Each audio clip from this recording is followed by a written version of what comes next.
Okay, let's welcome. Today we're going to talk about scale, the American way to scale your business. Vou esperar só o Brandon aparecer aqui para eu liberar ele para aparecer na nossa reunião. Nós vamos conversar em inglês. O Brandon ainda não aprendeu português. Até o nosso evento no Brasil ele vai aprender. Mas nós vamos conversar em inglês, depois nós vamos baixar esse material e nós vamos traduzir também, mas eu vou.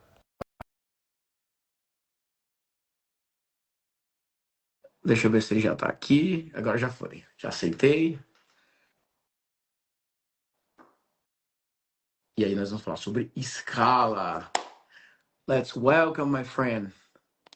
Hey, Mel, how are you? I'm awesome.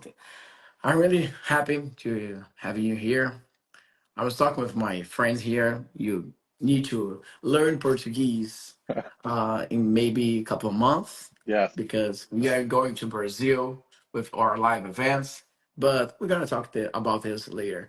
But today, the idea here is talking about the American way. How can you scale your business using this program, this five-stage program?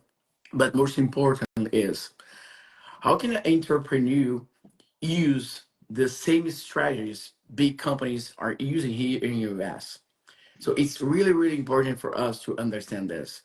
There is a strategies here in US.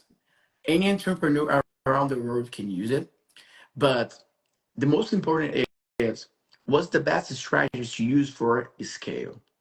So my first question for you, and I'd like to ask you to talk more about you, about what you're doing, about your experience, but most important, the first question is about this is strategy for scale is the same strategy we can use to build a business from scratch.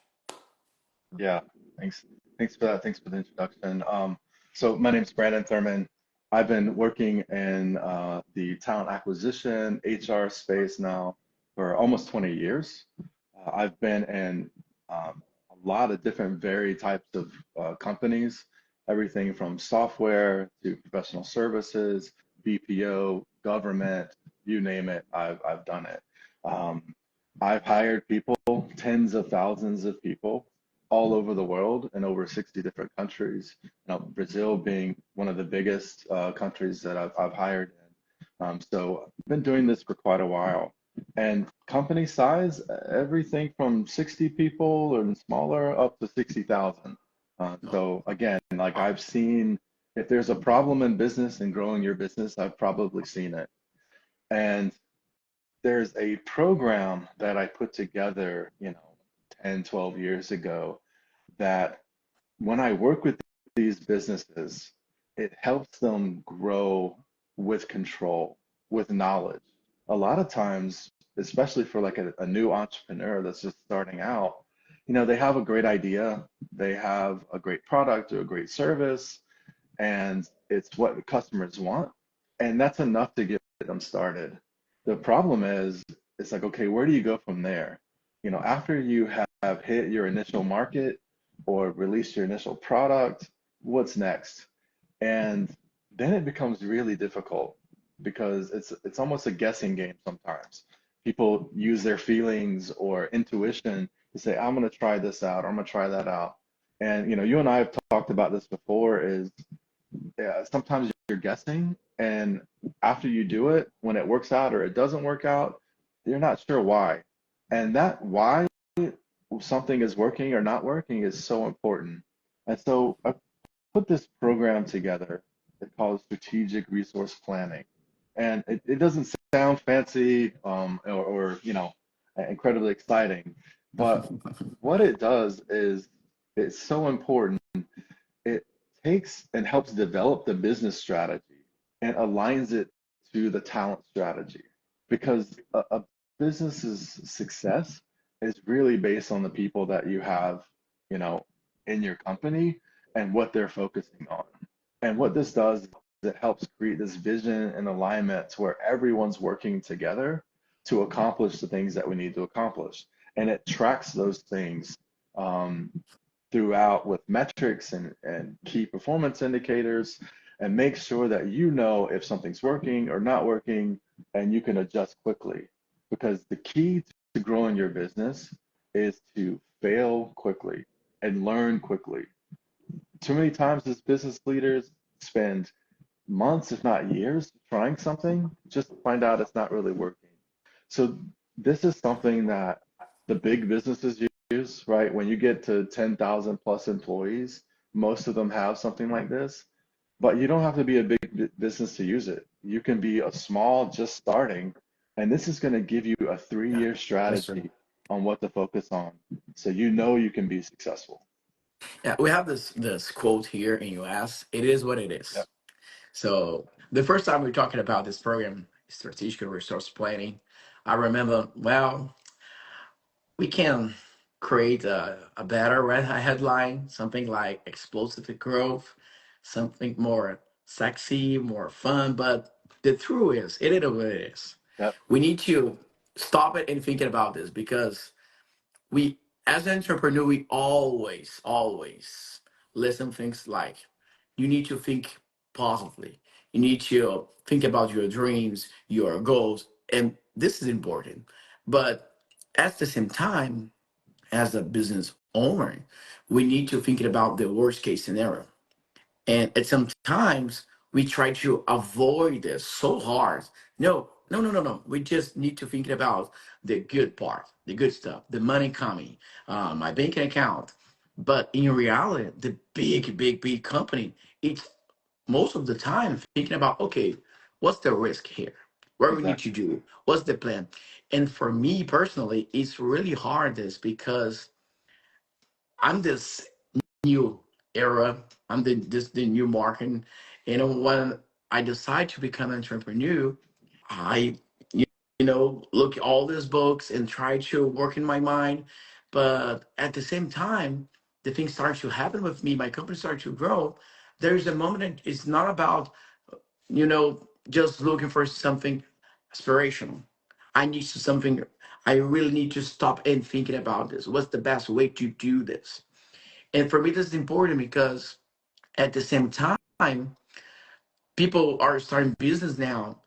If you are starting your business now and thinking about, okay, what's the worst case scenario that can happen? What's the risk? What's the opportunity? I need to think more rational, but most importantly, I need to understand having a business is not just fun. There's a hard work to do, but there is smart work to do. Yeah. That's why the first step is if you looking for a have like a real plan, you need to before that doing a good research because without research you can even a plan. But if you're looking for taking action, you need to plan again. So I'd like to ask you to talk more about this part. What's the first step? Now I decide to scale my business. Now I decide to go to the next level. What's the first step I need to do right now? But before, let me just give you a context here for people who are here and don't speak English, because some people try, oh my God, I got nothing here. But we'll try to translate it a little bit. Then you can go ahead and I can go back and talk a little bit more about that. So, bom, o que o Brandon falou no primeiro momento, para quem não entendeu, o Brandon ele trabalha com aquisição de talentos. Por mais de 20 anos, ele ajudou empresas a contratarem para o momento de crescimento. E nesse momento que ele ia ajudar as empresas a contratarem, ele começou a desenvolver uma metodologia para que essas empresas crescerem. Porque ele fez só uma pergunta: por que você está contratando? E as empresas começaram a mostrar para ele por que ele estava contratando. Então ele começou a ajudar a montar esse plano. Segunda parte importante que ele falou, muito importante. Ele falou o seguinte: olha, como empresário, tem uma parte que não é a mais alegre de todas, não é a mais divertida de todas, mas precisa ser feita. Que é o momento que você faz uma análise do contexto atual e com base nessa análise você vai planejar a sua empresa, você vai planejar o próximo nível. Então, mais ou menos foi esse overview inicial. So, go ahead, Brian. Talk a little bit more about these two parts. The first one, it's about what's the first step we need to do when we decide to scale. But most importantly, how can I start this plan if I never did this? I need a specific time to do this. I need like starting collecting data. What's the process? Yeah. So first of all, like, yeah, you're as a company, you're always looking for a competitive advantage, and that comes through knowledge. You were talking about earlier how, you know, your business is taking off, it's doing things, but maybe you're not quite sure why it's happening. And knowing that why is so important. And like you said, we're trying to find out two things. One, opportunities, which is advantages that you can take in the marketplace to grow your business. And two, risks. You're looking for things that might damage your business. Most business leaders, entrepreneurs, they're really smart, ambitious, hardworking. They have what it takes to make their business work. But most businesses fail because they lack this knowledge and understanding of opportunities and risks because they're kind of reactive in the marketplace. When something happens, they react to it. So the most important thing here is the overall program is 5 steps, right? You have developing the business strategy, which is kind of this vision that you're going to align to for the next 3 years. Here are the main 4, 5, 6 things that we want to accomplish. After that, you're going to be doing a talent review. What's my company currently doing? Who's at the company? What's our capabilities? And then you're going to do a gap analysis of, okay, here's where I am and where do I want to go? That's that gap analysis to figure out, hey, how far away am I from being able to do what I want to do? The next thing is an action plan, a very clear action plan of, what do I need to change? Who do I need to hire? Who do I need to train? Maybe I need to move people into a different position, but you're putting together that action plan over the next 3 years. And the last piece, of course, is to monitor and adjust. Always measuring, reporting on what you're doing and whether or not it's being successful, and adjusting when there's something in the marketplace that maybe changes. It could be anything, but you need to adjust your plan. Those are the main pieces of this entire program. Now, the first part being the developing the business strategy, I've broken it down into 5 different steps. First of all, it's about awareness and knowledge of where you're at. What's the current business plan? What products are you selling? How much? What market are you going to? What we call standard operating procedures. How do you currently do things right now?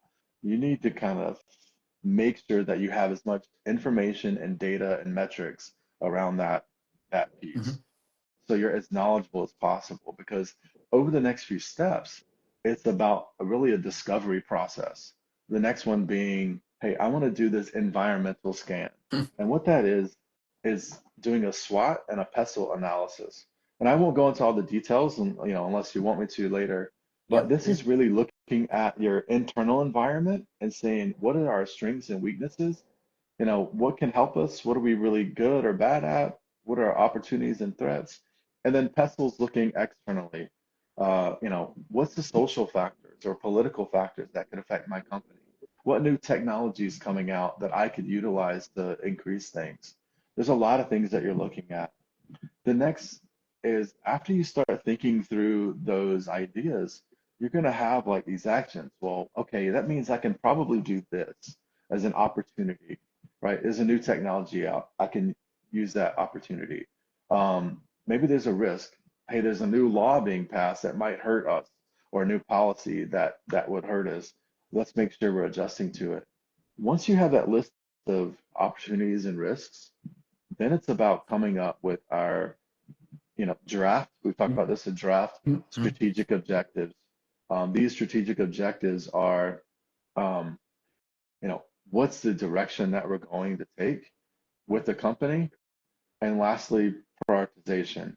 What's going to make the biggest impact with the least amount of effort we do first, and the lowest impact with the most effort we do last. Those are the main core steps in that first stage of this process. For me, there's the two key words here. It's once again, it's not the fun words, but for me, it's like a game changer for an entrepreneur. It's risk, because I remember the first time, more than 10 years ago, the first time I had an opportunity to be in a meeting with US companies. And I remember this guy's talking about risk, worst case scenario. And I started to feel so frustrated about it. Why this guy's all the time talk about this? It's risk. This maybe something going wrong. And I started to think, this guy needs to change their mindset, because there's something's really wrong happening here. And at some point, this guy, oh, I didn't think about this. Wow, this is important. And then they're starting to figure out, whoa, this is came going really bad. And I remember when we started a network talking, and at some point the guy started to asking me, hey, what's the great risk of a company?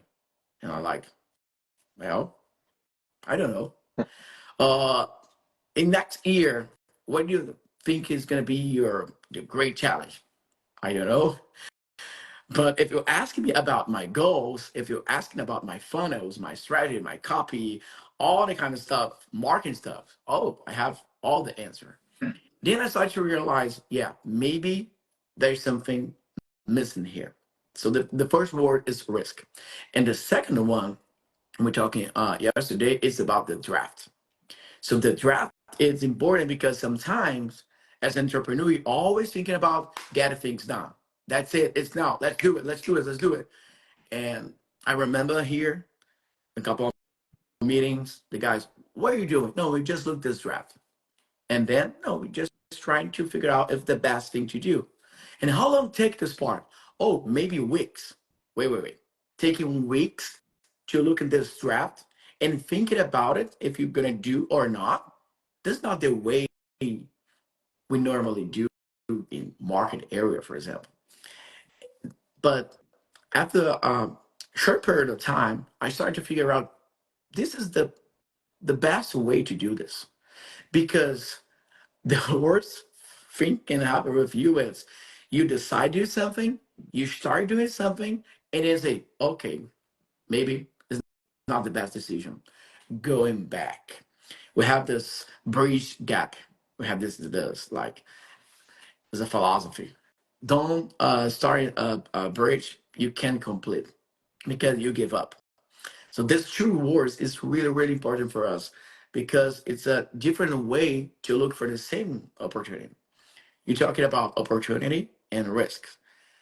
Most of the time, as entrepreneur, we always thinking about what's the best opportunity, what's the best way to growth.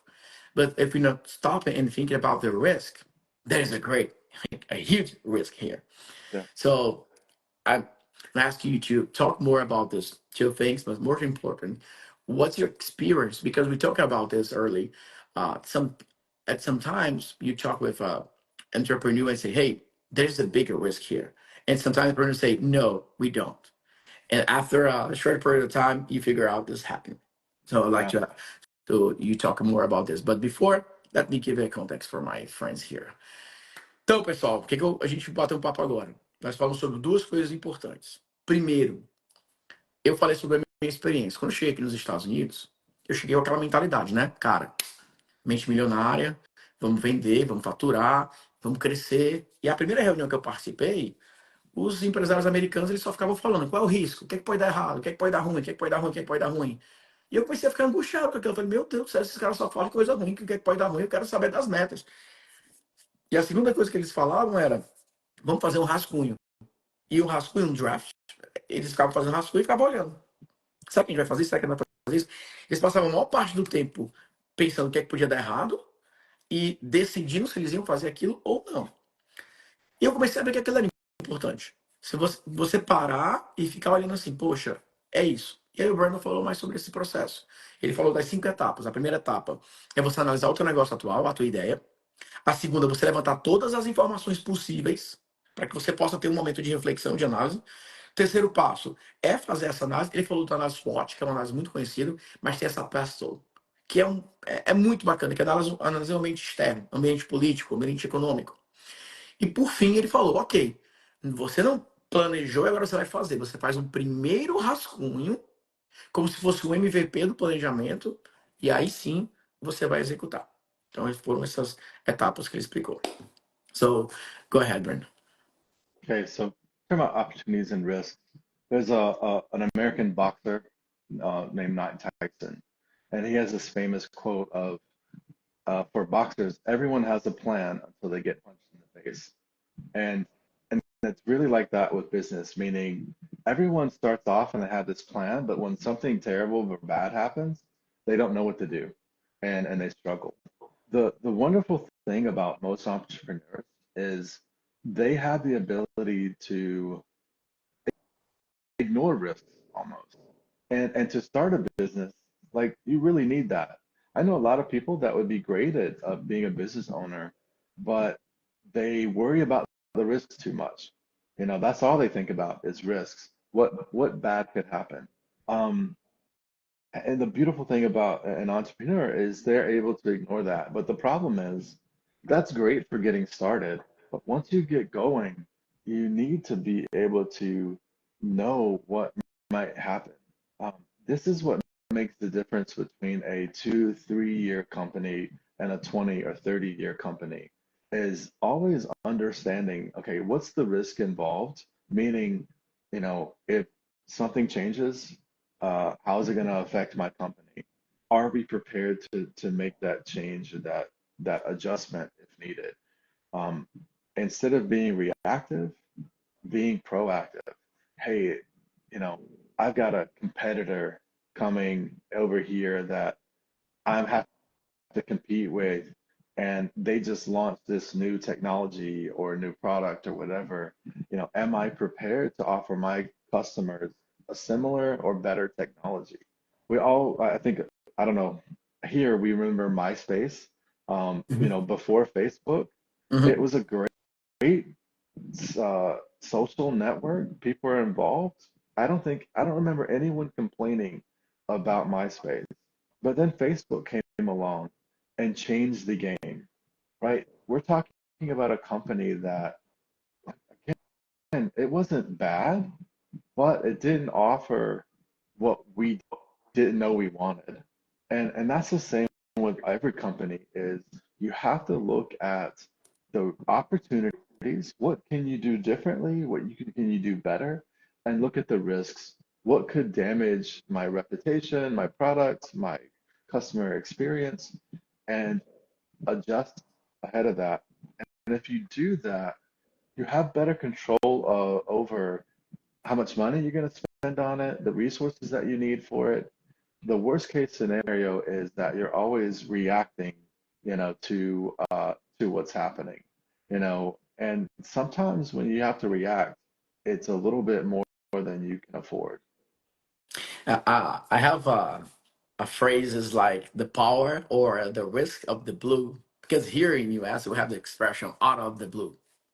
It's out of Yeah, the blue. It's completely unexpected. yeah, What's going on here? What's happening? How does it happen? Because for a lot of entrepreneurs, your daily activities is just thinking about your business, your operation. Everyone's doing your own job. But if you don't have someone looking outside and say, hey, what's going on here? I'm part of this generations. A lot of time you was with your phone all the time looking in, and sometimes you just, what's going on around me? Is exactly the same situation, right? We're yeah, looking for our business, our numbers, but we don't stop and thinking about the market. Don't thinking about what's going on. yeah, We have a comment here. Someone, I don't know if you know her, but she said that's why American grows so fast. That's the reason why American company grows so fast. And important to understand this because for a lot of people, right now is not the best way to thinking about a strategic resource plan. They're trying to survive. yeah, I just needed start my I just needed my break even right now. If I go there, okay, but scale, maybe not. But people don't understand the break even is the part of one of the stage to scale. yeah, Before going to scale, you need to break even.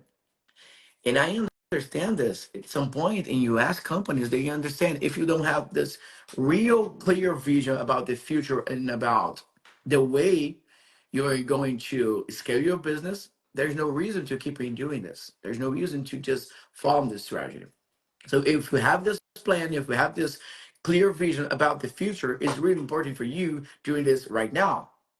But this is the most important thing to do right now. So before we talk more about this and the next step, I have one more important question. But I will now I will translate a little bit more for my friends here. But the blue effect, out of the blue, yeah, out of the blue. So this is important to understand. At some point, if you figure out what's your vision, but what's the worst case scenario, and the blue effect, what can happen? You don't expect it is happen, but you need to change this right now. Okay, so let me just give a brief context here, and we go back and talk more about this. Bom, vamos lá. Eu falei, tinha uma frase, né, out of the blue, que é uma coisa totalmente inesperada que acontece. E mais uma vez, o que o Brandon está compartilhando com a gente, então para a galera que está chegando depois, deixa eu explicar esse contexto para vocês. O Brandon, ele ajuda as empresas a escalarem através de duas coisas. De uma estratégia de planejamento de crescimento. Geralmente ele faz programas de 3 anos, tá? A empresa contrata ele para fazer um plano de 3 anos de crescimento. E a segunda parte é através de equipe, contratações. Então ele contrata pessoas ao redor do mundo para trabalhar em empresas americanas. E o ponto que ele mais defende é que boa parte das empresas, eles só se concentram nas metas, nas oportunidades, mas muitas vezes eles não analisam os riscos. E quando você vai analisando o risco, a pior coisa que pode acontecer, e você resolve isso, aí você está pronto para escalar. Então, essa é a parte mais importante. Ele vai responder essa pergunta agora, e depois, para a gente se encaminhando para o final, vocês podem colocar perguntas aqui, pode colocar em inglês, eu traduzo para ele, e ele vai fazer e ele vai responder para vocês. Mas aproveita essa oportunidade. É um cara que está no mercado americano há mais de 20 anos, é um cara que domina todas as estratégias, ele pode dar esses próximos passos, beleza? Okay, Brandon. So the next question is about this growth plan, but we talked earlier about this. We have a lot of people in Brazil with big companies and a lot of clients, a lot of students. But our market in Brazil, compared to the US, is smaller. And there's people trying to build a business in US, trying to go global. But I think more important right now is understand the power of the risk and the draft. We talked earlier about this, but really understand if in this moment, for me, I'm starting my business in US. I start my first live events here, and I have a lot of time to thinking about, hey, what the best thing I need to do right now because I already have a business. So this is important, right? Yeah. I already have a business. So here in US, I built the second one. So I have plenty of time to thinking about it. I'm running a business in Brazil, but in US, oh, let me think with like slow pace, look all the opportunities, and I work in my draft so hard. Then when I finally start my first action, it's 100% success because I have time to thinking about it. But what I'm asking you is, in this situation, people looking for scale or growth, but at this time, they only looking for a break even or the first result. The question is, how can I balance my survival moment with my scale moment? Can I do it at the same time? Wait, stop it, fix this, doing that. What's your recommendation? Yeah. First of all, any type of growth you have to. Um, I've seen this in the companies and I've seen it just in employees. The number one capability of a strong company or a strong employee is having this unique ability to execute on their current business plan while being able to take a step back and make adjustments and improvements as needed. This is really difficult. You know, you think of like being in a race, like a cycling or bicycle race. That's like trying to tune and change your tires on your bike while you're racing. Like you know, impossible or really difficult Mhm. to do. However, the best companies and the best people learn how to do this. And I think the biggest thing is there's two parts to it. One is making sure that you keep an open mind to ideas, opportunities, risks, and ideas and strategy. When you're meet, you know, in this first meeting, in this first stage of this process, you have to just come up with every idea that you can think of. Like no matter how, different it might sound or difficult it might be, just come up with any idea. Then throughout this process, you're going to take the time to measure, really measure what uh, what is possible, what resources are going to be required to do those things, what different ways that you can accomplish that same thing, and then make a decision on the best way to do it. Maybe the least risk way to do it. One big part of the first part, prioritization, and that comes back in at the end of the program, prioritization, is understanding what makes the biggest impact with the least amount of effort. Because sometimes you come out of these meetings with 10 major things that you want to do over the next 3 years. And one of them you think will make a big impact, but the level of effort it takes to do it is going to cost a lot of money, a lot of time, a lot of resources. And you may not feel comfortable about that. So what you do is you choose one of the other strategic objectives that maybe it just has a medium impact, but it has the easiest effort just to like see some results quickly. And so as you start this and as you do it, you start seeing some results and you feel more confident in it. Now you have better results and now you have more resources, whether it's time, money, people, to focus on some of the higher effort places. And the other thing I'll mention though is, I found this true in my career, and I think it's true for everyone's career. Most entrepreneurs and most, strong employees are hardworking people. You know, they will sit there and work the extra hour or two to get that extra lead, that extra client. The problem is there's always something to do. And as an entrepreneur, is especially always something to do. And so sometimes we spend time on things that maybe don't make the biggest impact, not the biggest benefit, but we feel like we need to. Yeah. And so when you go through this program and you prioritize a strategic objective and say, hey, I'm going to work on this 1 hour every morning just to get it done, what I found is that people are still capable of doing everything else they need to do, even though they have a little less time to do it. But by prioritizing this, like you get to push your business forward, you get to grow your business while it doesn't suffer.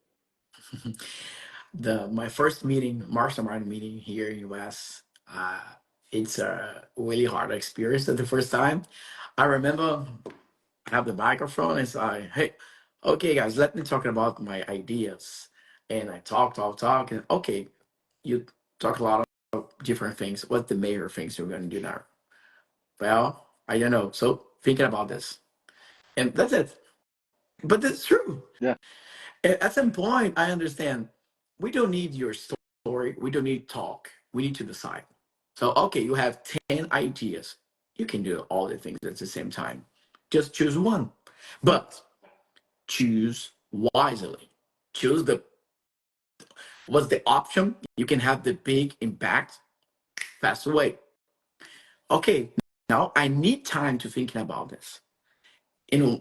What you're saying here is so important because there's a lot of people just trying to survive your business because bad decisions and bad decisions because they try to choose a lot of different things, running different ideas, because there's a difference between running different projects than different ideas. Because okay, in this project, we work in this idea and we have team for this. But in this product, a lot of people thinking about you need to choose one thing to do. But the problem is you choose one thing to do, one company to do, but with plenty of ideas. And the Monday you decide, hey, I think I'm gonna do this. In Friday, you change your mind. There's something you need to learn here in US. Here it's okay. We good here? Okay, just sign here. Just agree here. We decide this, and we're not going back. There's no way to Yeah. going back. And when you take a decision, everyone is okay. We decide. We already decide this. There's no turning back. It's hard because in Brazil, a lot of entrepreneurs thinking about it. No, no, no. We can change our mind. Especially when you hire someone in US, they thinking about the year, 1 year, Hmm. and after 1 year, we have this moment to give a feedback, analyze what happened. But in Brazil, sometimes after 1 week, oh no, I don't think this is working. So our next topic is about the difference you see in the job market, because in US, for example, we have like incentives, tax incentives for you hire someone. In Brazil, it's completely different. But at the same time, in US, we have the cost growing right now. They're looking for people outside. We're gonna talk about this, but first, I'd like to give a little bit context again, and we have a question here, and then we talking about the difference, and we finish with questions. Ok? Beleza, galera. Então, olha só. Olha que coisa importante aqui, né? Que a gente está aprendendo, tendo essa oportunidade de aprender. É um assunto avançado, é um assunto para quem realmente quer ir para um próximo nível, empresarialmente falando. Não é o assunto mais sexy de todos, não é o assunto mais divertido de todos, mas é o que os adultos fazem. Gente grande vai fazer isso aqui. Vai pensar no seu negócio e não ficar trabalhando no seu negócio. Mas uma coisa importante que o Brandon trouxe foi isso, de você fazer duas coisas ao mesmo tempo. Porque eu perguntei para ele, mas e aí? A pessoa está tentando sobreviver, como é que ela vai pensar na escala? Fazer duas coisas ao mesmo tempo significa o seguinte: ele falou, você tem que trocar o pneu com o carro rodando. Você vai pegar um dia, você vai pegar um momento, você tem que pensar no cenário, você tem que montar plano e você tem que seguir plano, senão você fica perdido. E o que acontece muito aqui nos Estados Unidos é que essa criação dos planos é uma decisão que ela vai ser perseguida. Não é algo que você vai ficar voltando atrás. Toma uma decisão e você vai até o fim. Porque você só pode mensurar se for uma boa decisão ou não se você for até o fim e você analisar. Então, foi esse ponto. Okay, we have this good question here. It's look at this. It's usual to detect that the worst case scenario is actually where you are right now. So the guy stop and think, what the worst case scenario can happen? And the guy say, well, I think this is. What's your view about that? Yeah, I mean, if you're in your worst case scenario, I'd feel pretty good about that, right? Is hey, every problem that we come into is an opportunity uh, to to to solve it. Chances are your competitors are gonna have that worst case scenario too. They're gonna run into that same problem. It's the person who can solve it the quickest, the best, is the person that survives another day. And so when you think of like worst case scenario and risk, this is the type of program that you want to already have in place so that, hey, I know how to solve this, right? Like I've already thought about this before.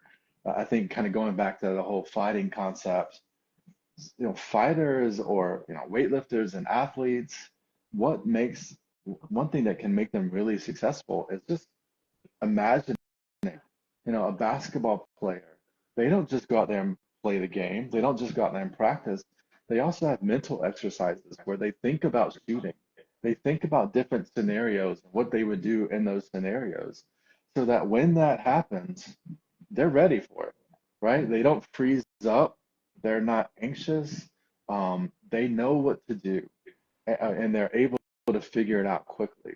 And so, being in a worst case scenario, I would say, hey, this is the time to sit back for a second, take your breath, and kind of go through these steps of, okay, what's happening? Why is it happening?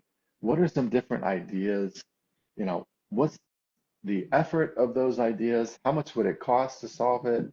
Make a decision, and most importantly, have key performance indicators, what we call it here, metrics and data that you can track on a monthly, weekly, daily basis to see if you're going in the right direction.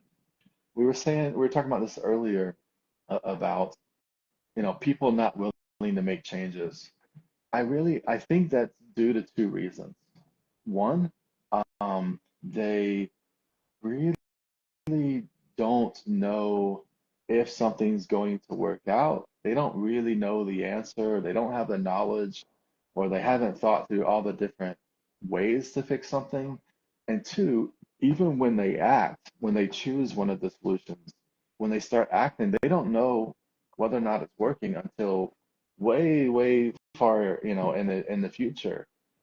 But part of this program is when you put an action in place, you have to have an indicator, different data that says, hey, this is working. And that way you feel much more comfortable about what you're doing, even when it's a worst case scenario. That's great. Ele falou, né? O aluno perguntou como que eu sei que é o pior cenário. É comum quando você vai analisar o pior cenário, você vê que você está no pior cenário.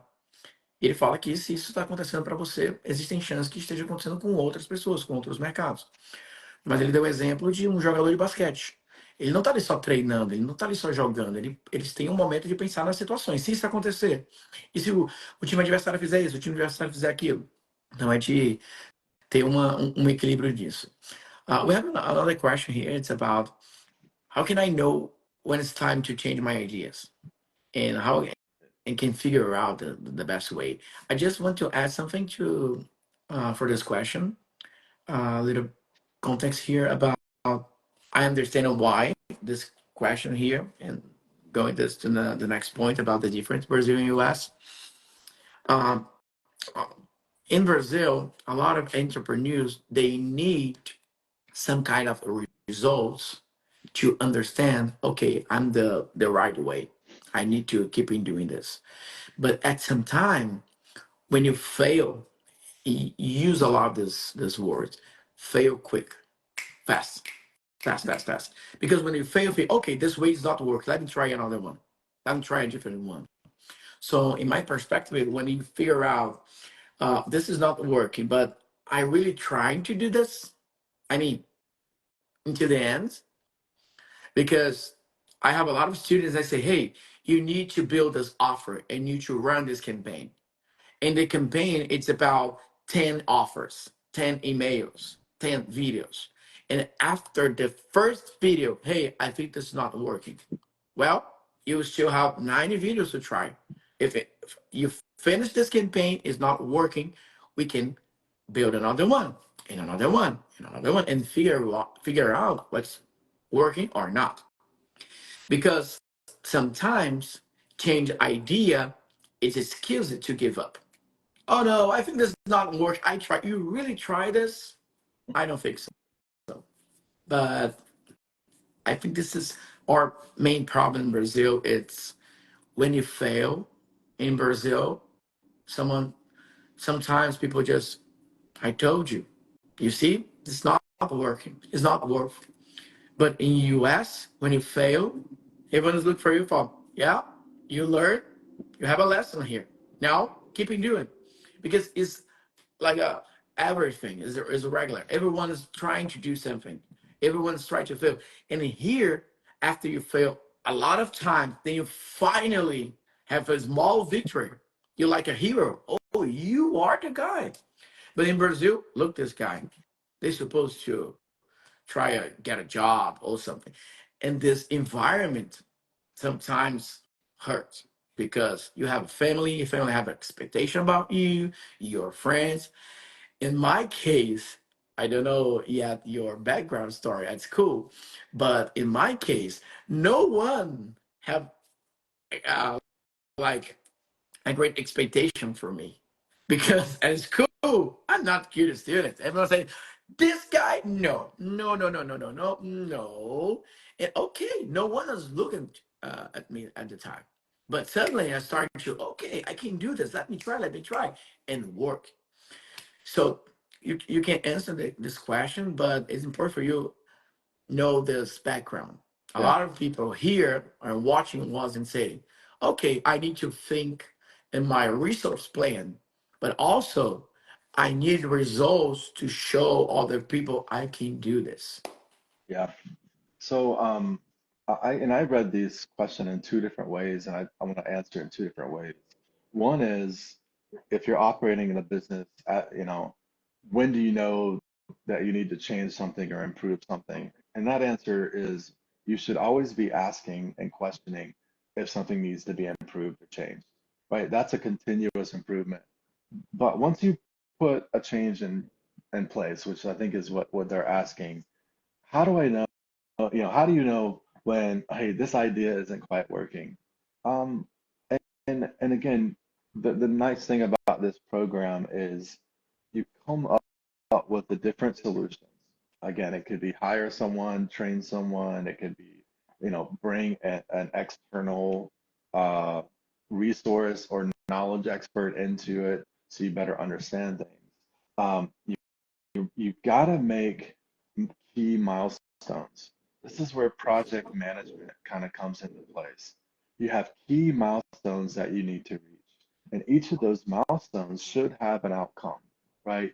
If you're gonna do something new for your business, the outcome can't be the thing that happens at the very end, right? If you're launching a new product and all your other products, brings in 10,000, AIs, you can't say, oh, this product needs 10,000 day one.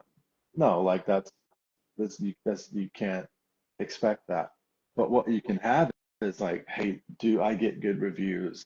Do I get good feedback? You have to have key milestone outcomes along the way.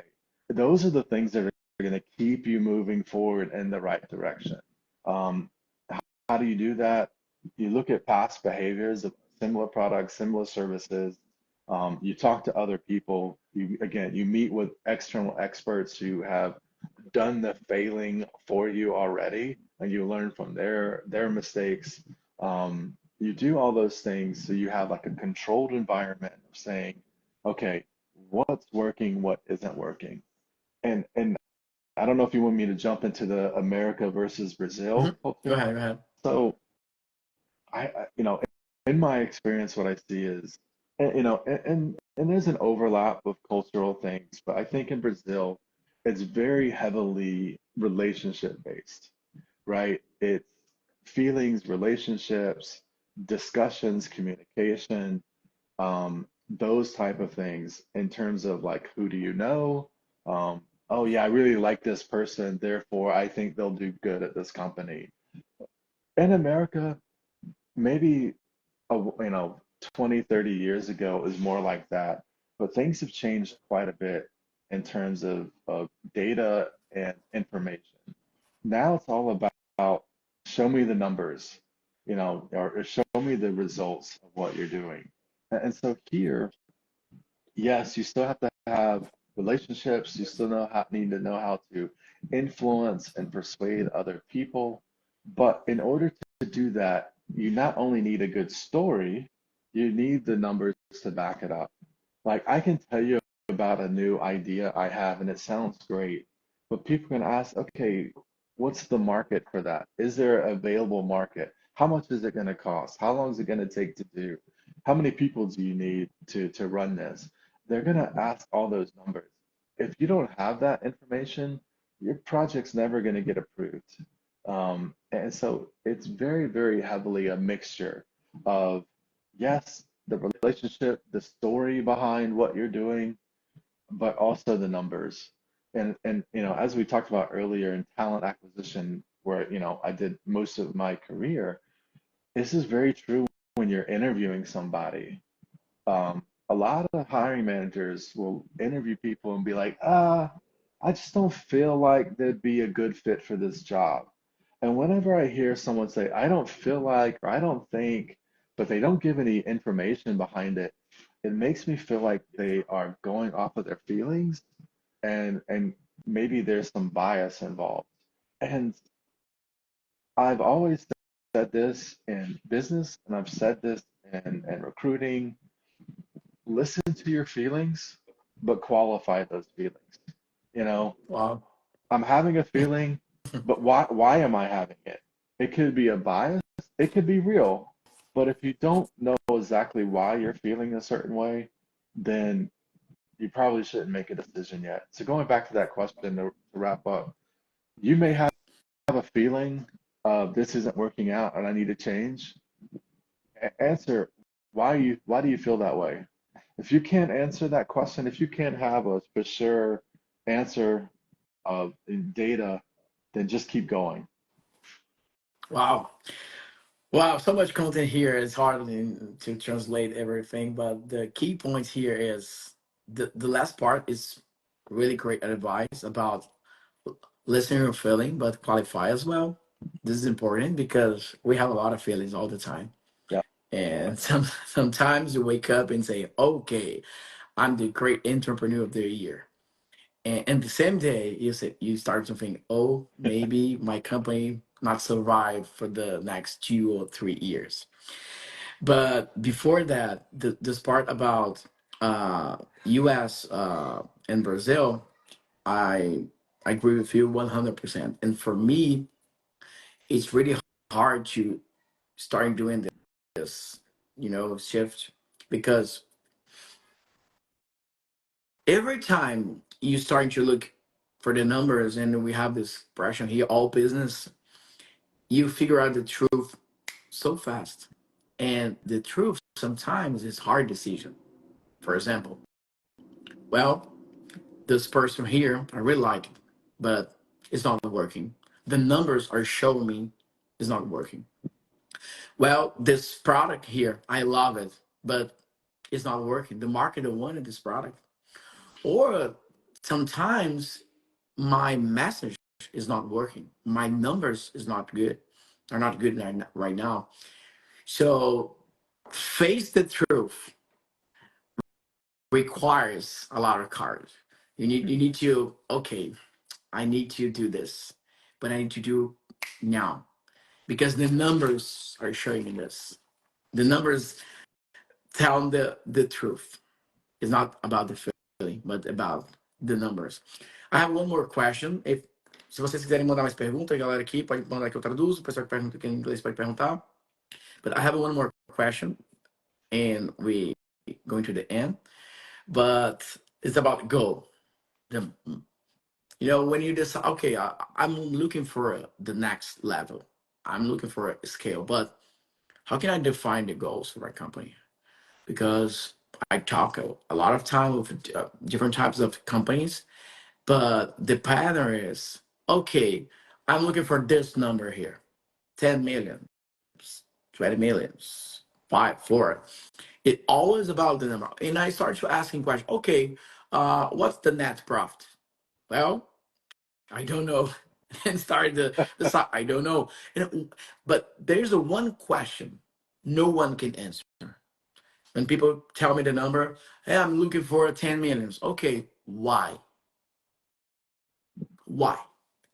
Why you looking for this number? Why you believe you can reach this number? And the first question, why? Uh, because I want. Because I like the money. Because I like this and that. Blah blah blah. And you start to realize there is there's no deeper reason to believe that numbers. You just made up. No, this yeah. is the number for me. I'm looking for this number. Is in reality that's not the way it's working. So how can you define the growth rate? How can you define the exactly number you're looking for? At some point, I remember the first time I saw this. The guy was on the stage and they started to talk, hey, next year I'm looking for the same number, but with my net profit better. And I've heard this before because in the first years, this is the number 100. The next year, 300. But this guy started to no, I'm looking for the same number because we have a lot of things to fix it, but I will try with a better net profit. And I think Yeah. this is so smart because that's true. Sometimes you just need to consolidate those results, not trying to go to the next level. So talk a little bit more about how can I decide my goals for my company in reality, Yeah. not just trying to show someone I have this best result, but in reality, the best way to define my goals. So in the US, we have this saying called SMART goals. And SMART, each one stands for something, right? It's something that's measurable, specific, achievable, which is a big, a big deal. Can you even achieve this? So, you know, the great thing about this program and kind of this practice exercise is, first of all, we're looking at a 3-year strategy, right? Like, let's not just think this year. And maybe you talk about, oh, I want to hit 10 million or 100 million, whatever that number is. Um, but maybe it's on year 3. And so for year 1, we need to do something different. We need to achieve part of that. So this allows you to really think in terms of years. So yes, you can set some of those big goals, but at the same time, hey, let's set some quick goals that we can accomplish within 6 months, 3 months even. That allows you to make sure that you're moving along, you're moving forward, but you're not setting yourself up for failure. Because what I've seen, like you said, when people just pick a number, they're really setting themselves up for failure. Sometimes you think, oh, I'm setting this expectation bar way out here because I know I can work really hard and I'm going to achieve it. And that's okay. But what happens after 6 months and you're not anywhere close? You get frustrated, you quit. So you want to stay away from that. And the way we do that is, again, going back to that, first of all, that first step is the strategy. Is find out where you're at right now. If you're making 10,000, like to think that you're gonna get to 100,000 in 6 months, like okay, that's a big jump. What information do you have to think that? This is why it's so important that you get down to the why. There's a methodology here called the 5 whys. And it's not different whys, it's just keep asking why until you figure out the why. If for example, an example is, I hey, hate this. I hate this. Yeah, yeah, an yeah. But example is it's important. I launched a new product, it's not selling. Why? Okay, well, people aren't buying it. Okay, why aren't they buying it? And so you keep asking why until you've got the root problem. And the same is true when you're setting goals. Like you said, you can think of a goal. Okay, why do I think I can do that? Or what do I currently need to do in order to reach that goal? And you have to really, really think this through. This is like the most important piece of this strategy. It's thinking through why something happens or why something doesn't happen. That's when you, A, have better control of the problem, and B, can understand how to get there. Awesome. Awesome. Wow. Wow. Yeah. This 5 whys is, I thought, yeah. First, I hate it because when I started to receive this question, the second why, I don't know. Okay, go figure out. Yeah. Okay, I will do that. But it's really, really important. Okay, that's it, man. Thank you very much. I really appreciate it. We learned a lot. I'm just talking with my people here about this opportunity. Then we can go into our finish, okay? Galera, é o seguinte, só para vocês, né? Tem o pessoal que entende o inglês, tem o pessoal que ainda não, mas nós estamos gravando um treinamento juntos. Nesse treinamento, é exatamente esse processo, o programa dele de 5 estratégias. E é dessa pegada aqui. Ele explica a estratégia, eu vou perguntando. Então, nós já começamos a gravar o primeiro módulo. O Instagram dele tá aqui. Vocês vão lá no Instagram dele, começa a seguir.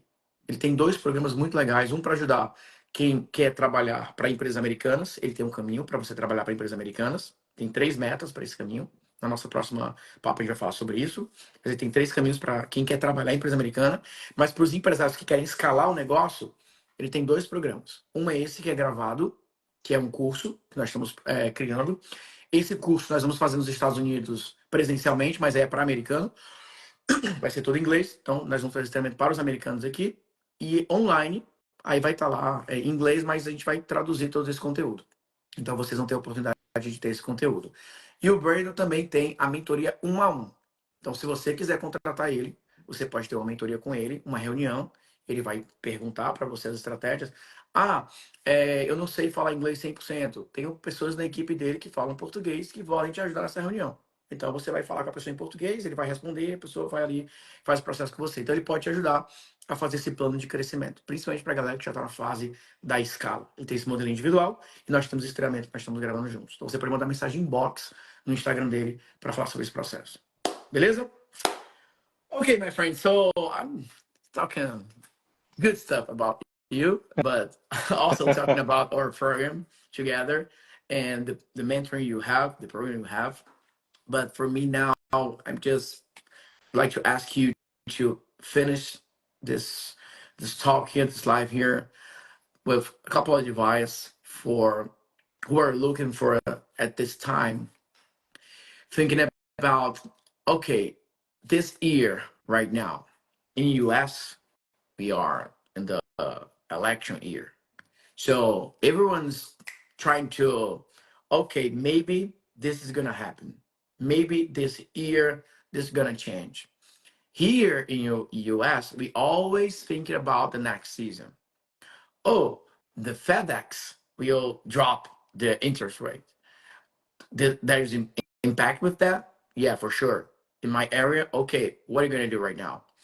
So we have this.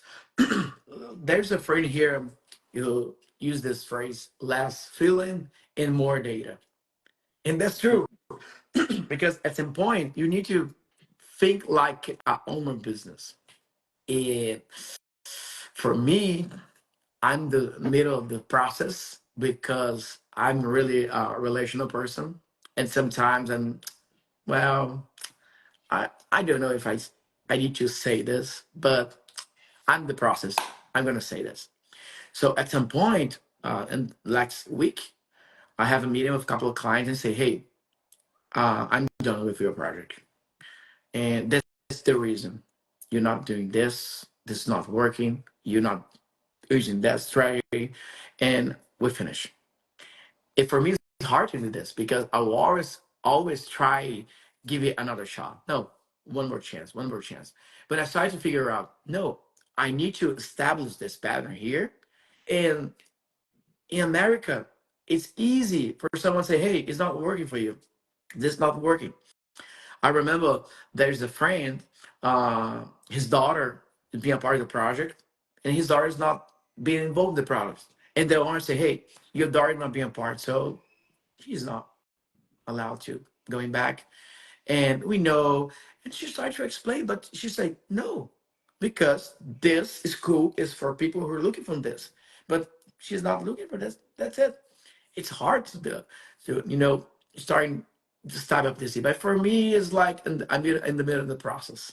So I tried this last week, say, hey, we done. We done because it's not working. Yeah. In the past, I'm just, no, let me wait until the year is done. But no, hey, it's done. Because, and I tell the truth, you're not doing this, this, and this. I know I'm a copywriter, so I know how to say things and say, hey, you're a great guy, we have a friendship, blah, blah, blah, blah, blah. But in this part here, specific is not working. You're not doing your part in your agreement. So that's why we're done. And some people try, no, no, no, no, we're done. This is the final decision. Yeah. It's hard for me to do this, but I'm learning the process because if you decide to scale, you need to become more professional. And it's not like you're not human anymore, but I'm human in my relationship, but I have my agreement, I have my rules. It's hard because American entrepreneurs have this like people. No, America is cold. America, that's not true. It's a lot of. I know a lot of Americans is a great person, but okay, it's business time. Hey, this is not working. This is not good. The number's not good. Okay, okay, let's do it. Let's go out, take a beer, and go in dinner. But in business, we need to talk more serious about this, and we need to able to separate those two things. Yeah. So my last question, and more important for you, it's what's for you, maybe it's like a natural thing to do it, but now you have the another part in your life. Your wife is Brazilian, Yeah. and now you need to understand. Okay, it's not about the rational things. There's emotional things involved. So me, my friend, I need to learn business, and you need to figure out the relationship. So maybe I can give Yeah. a couple of advice. The first one is every time she says something, you say, yes, ma'am. That's it. 90% of the problems are fixed with these two words. But you are the opposite situation here, relationship. I really understand the way the relationship work, but I'm trying to figure out the business model in US. But in your opinion, how can I do this in a way it's more smart, but at the same time, I can do doing this every single day. I can change this, but without lost my main goal, Yeah. which is scale. Yeah. So it kind of mirrors what we've been talking about is setting expectations up front. When you establish a relationship, and this is true in personal relationships and business relationships, we need to establish expectations. And and those expectations go beyond just how I'm feeling. It it's numbers, it's both quantitative and qualitative. Quantitative meaning, okay, what are we trying to achieve? You know, what are the numbers we're trying to do? And qualitative is, okay, how are you feeling about the service and the relationship? So setting that expectation at the very beginning puts that understanding on the person that you're working with of here, okay, here's what I expect from you. This is what you expect from me. And that way, a lot in the relationship, in the business relationship or personal, um, now you can always refer to that conversation. Hey, we talked about this, but it's not happening. Why isn't it happening? We need to turn it around, right? And so understanding the numbers, understanding the process, and some of the maybe more or less feeling type things actually helps that conversation because in the end, when you have to let go of a client or an employee or whatever it might be, it's really their decision because you've set this expectation of, hey, this is what we need to do. If we can't do it, then there's no reason for us to continue to work together. But you're giving them that choice. You have the choice. And instead, if you don't talk about those things, what happens is, weeks or months later, years later, sometime, you're having this conversation. It seems like a shock to that person. Yeah. It's weird, but it's like a shock. Oh, I didn't expect this. I didn't know this was coming. I thought we were friends.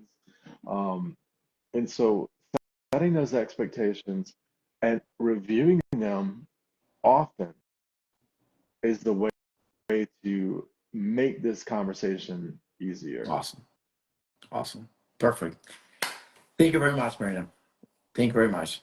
Amazing content, better advice, and a lot of experience. And now, after 20 years, it's time to show this strategy and this program for the world. Yeah. And I'm really happy to be a part of this and help you in this project. And I know you're going to help a lot of entrepreneurs going to the next level and achieve great results. So thanks again one more time. Obrigado. Bye. See you. Tchau. Pessoal, segue lá o Brandon e manda mensagem em box se quiser saber mais sobre os programas. Até a próxima. Valeu. Fui.